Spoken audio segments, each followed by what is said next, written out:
এরকম কটটা, এরকম একটা প্লাগ, এরকম একটা সুইচ দিয়ে কি করে ছোট বট বানাইতে হয় আপনারা দেখেন। ঠিক এইরকম ভাবে এক টুকরা কাইটা বাইর করে নিয়ে নেব।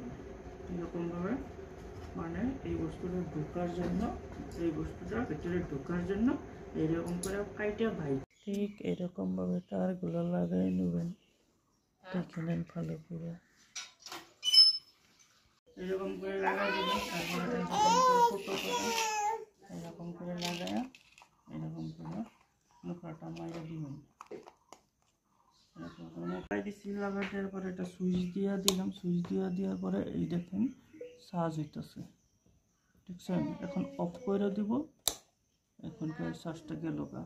এখনকার এটার দ্বারায় আমি সব বলগুলো ভালো করে দিব।